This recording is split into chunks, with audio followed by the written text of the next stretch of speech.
Samantala ay kinalugod din ng pamunuang militar ang maayos at mapayapang pagdaraos ng 2013 midterm elections.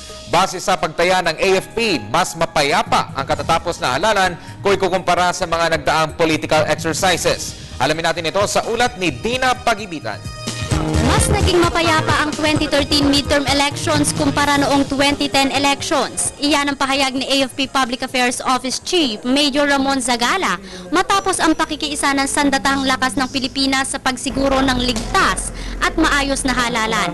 Ito raw ay resulta ng pinaigting na paghahanda ng pamunuan kasama ang PNP at COMELEC. Ang paghahanda ng AFP kasi nagsimula nung bago pang isang eleksyon.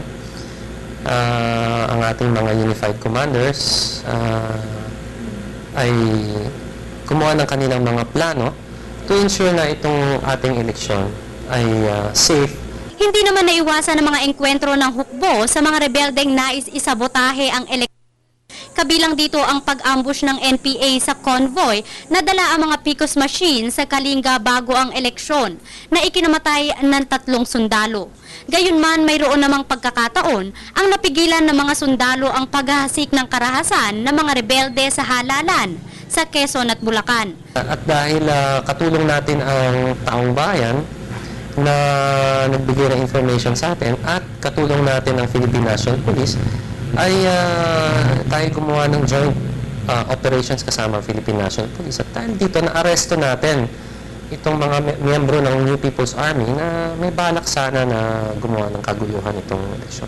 Sa tala ng AFP, mayroong 21 NPA members ang kanilang nahuli sa mga engkwentrong ito. Mananatili naman ang mga sundalong nakadeploy sa iba't ibang panig ng bansa para magbantay sa seguridad ng bayan sa kabila ng pagtatapos ng eleksyon 2013. Hindi kasi tapos na yung eleksyon. Tapos sa eleksyon ay pull out na sila. Siguro pull out sila sa mga polling precincts as security, but they will continue to stay in the area to operate. Because security is always a concern of the AFP.